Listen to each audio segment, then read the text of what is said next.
So as the insane lineup of banners that is Lost Belt 6's 3 different parts and the anniversary are coming very close to us over on the NA version of the game, I've been seeing a lot of people in the comments, in live streams, and in my Discord always asking, who do I prioritize? If I can't grab every single servant, what is the order list of important that I'm supposed to go for? And I was like, you know what?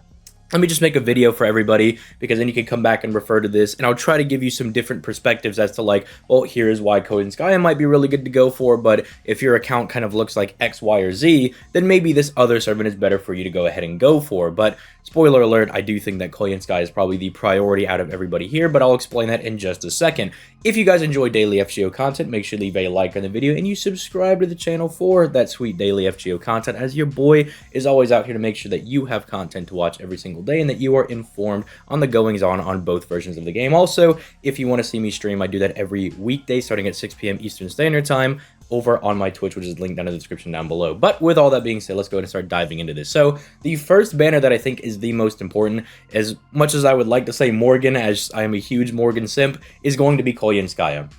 Because Koyanskaya is the main servant you want to get your grubby little mitts on to do buster farming as effectively as possible, right? She has the skill that allows you to reduce your skill cooldown by 2, and it's only really doable with 2 Koyanskayas. Like, it only really works if you can get that full 4-turn cooldown and not just the 2-turn cooldown. You really do need her to make sure you're doing buster farming efficiently. There's not really a secondary replacement. Like with Castoria, if you don't have your own Castoria, you can make do with like a Paracelsus and a Asclepius plus a waiver that we'll get during the anniversary, or whatever 5-star you decide to choose, but you probably should pick waiver if you don't have him. There's not really a supplement you can do. Even Scotty, which is really hard to do, because I know this, I had to supplement a second Scotty because I didn't have my own with a waiver and a Paracelsus slash Asclepius because I didn't have my own, but I was still able to, as brutal as it was, still kind of get by. Again, Koyanskaya really doesn't have a replacement because she's not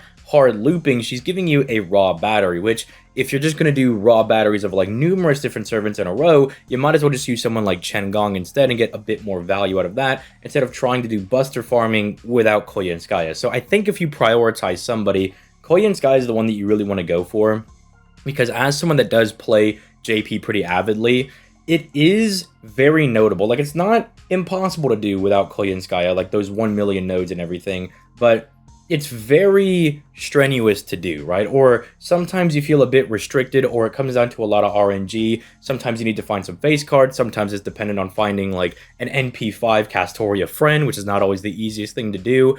It's a lot easier if you just have the buster setup fully ready to go, because you can just brute force your way through every node. You don't care about looping. You don't care about what the free quest comp is. You just kind of run in there with whoever you got, your Arjuna Altair, Space Ishtar, whoever have you, and you just go crush that node. So I think she's the top priority that you want to go for. But if for some reason you're not going to go for Koyanskaya, I think the second most important servant to grab is going to be Oberon. Because at the very least, if you don't get Koyanskaya, because maybe you're just a firm believer of the arts and you just do not want to use anything else other than arts, then by all means, you could still get Oberon, because he's still very good for other setups and being able to do a lot of damage. Now, you don't get the full benefit of his third skill, because his third skill not only raises your NP damage, but it also gives you a fat buster buff as well, and that's why buster comps like him a little bit more, because they also get that extra buster damage in addition, whereas, you know, the arts teams or the quick teams can't really take advantage of that. But the nice thing about art servants is that they can use Black Grail very efficiently in their comps, because Castoria gives them 100% between the two of them, and you know, you really don't care at that point, because then the Black Grail and your art servant should loop 100% of their NP back. And so then at that point, Oberon benefits them a lot, because his third skill interacts with Black Grail. It raises the percentages on Black Grail to an insane level. And so even if you don't want to go for Koyanskaya, Oberon can be very, very strong if you do have Castoria. In fact, that's why I have him and Koyanskaya right next to each other, because arguably, if you have Castoria, Oberon might be more important than Koyanskaya. Like, these two, I believe, hold very similar weight to one another, because if you don't want to go for Koyanskaya, you can still make do with your art setups, because Oberon is so good in being able to benefit the art setups that are able to use Black Grail, which, if you don't have your own Black Grail, don't worry, next anniversary, they'll give one out for free. You can choose that or K-Scope, but honestly, I think Black Grail is probably the right option, as crazy as that is to say. And so you could fully take advantage of that.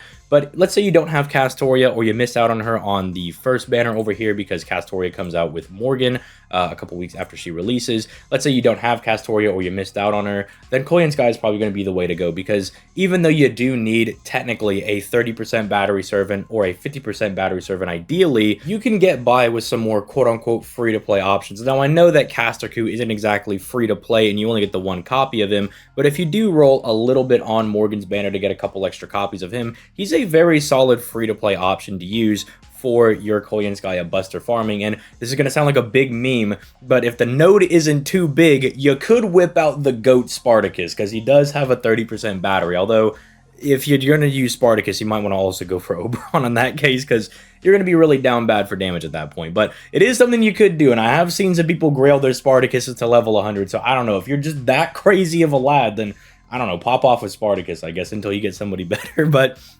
yeah, I think she or Oberon, kind of just depending on that specific of, do you have Castoria and are your quartz that limited that you can only go for one? Well, if you already have Castoria, you can make do with the Oberon setups, because again, Castoria being able to utilize Black Grail is so huge for them. It is so strong that they can start out, immediately get 100% NP, and do artificially big numbers, and it doesn't actually affect them negatively, right? It's actually something they want to do, and then Oberon makes it even better as soon as we start getting high difficulty nodes. But then if you don't have that, or you can maybe flex into a second banner, or you have enough Saint Quartz saved up, because there are some people that I've seen in some of the chats that are like, yeah, I've got like 2 to 3 pities ready to go, and I'm like, you guys are absolutely nuts. People that have been saving that long, but that probably was the right move anyway. But if you don't have say Castoria or anything, or you could flex another one, then Koyanskaya is also going to be very good, because she allows you to do the ideal buster farming, and she makes it very easy to do. Then after that, you have Morgan and Melusine, which is very weird to say because I love both of these servants. They're some of my favorite characters to come out of Lost Belt 6,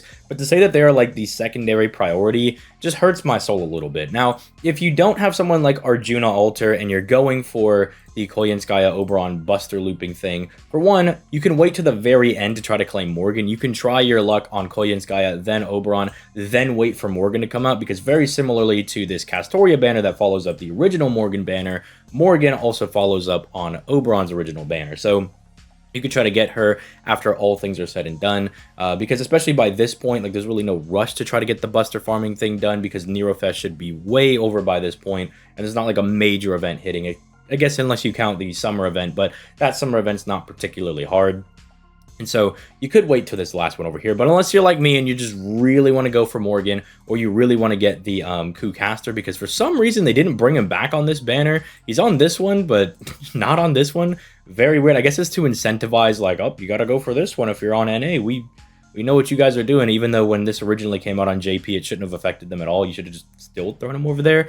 I don't really know what the whole logic was there, but if you don't have, say, Arjuna Alter, or you don't have Space Ishtar, or just insert really good buster farmer here, right? Just somebody that has a really strong damage output and a 30 to 50% battery, then grabbing Morgan can be very good for that. As I broke down a couple of days ago, Morgan's really good with Koyanskaya, because while she is very reliant on her first skill's defense down to be up to do some really good damage, the fact is that you're going to have that up for the first turn and the third turn because of Koyanskaya's ability to bring your skills back online. So realistically, you just got to get past wave 2, which, if you know, can be a little bit iffy sometimes, I will say, using my own NP1 Morgan, but you should be fine for the most part, unless the nodes are really, really ridiculous, in which case you might want to go for NP2, NP3. But yeah, that's a option over here. And then Melusine's also a very strong option. I do like Melusine as a buster farmer, right? And as an arts DPS. Again, I feel so lucky on JP that I was able to pull 2 Melusines very easily, because she has put in a lot of work for me over on JP. Just the ability to quite literally, and I'm not, you know, exaggerating here, fire her NP 6 to 7 times in a row, because she stacks NP gain on her NP, makes her disgustingly good. She is so good, and like, it's such a straightforward servant to use.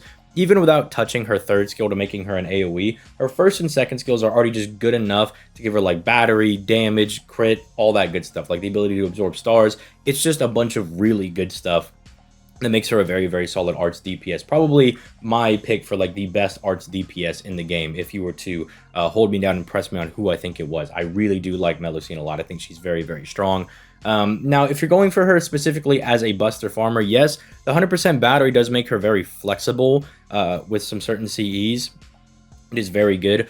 But on the other hand, I don't like it as much as, say, Morgan, because Morgan's a Berserker, so she's doing super effective damage, and again, can't be stopped by, say, Sabers like Melusine can, but she also has 3 different damage mods, and even though I believe it's impossible to get all 3 damage mods at once, I don't think that is something you can do currently.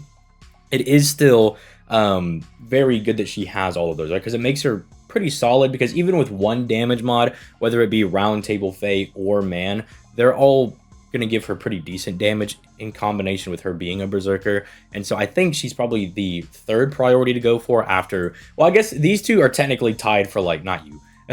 These 2 are technically tied for like the #1 spot, and then Morgan, I guess, would be tied for like #2. And then Melusine would probably be heading up the last priority when all the banners are all said and done, because also you got to remember that Morgan does have Coup Caster, who is going to be a very solid option as well, whereas Melusine just also only has Percival, so the banner itself is also not as good, I would say, but I think that just speaks more to the quality of the servants that we're going to be getting from Lost Belt 6 and the anniversary, that Melusine is, in my opinion, the lowest priority to go for.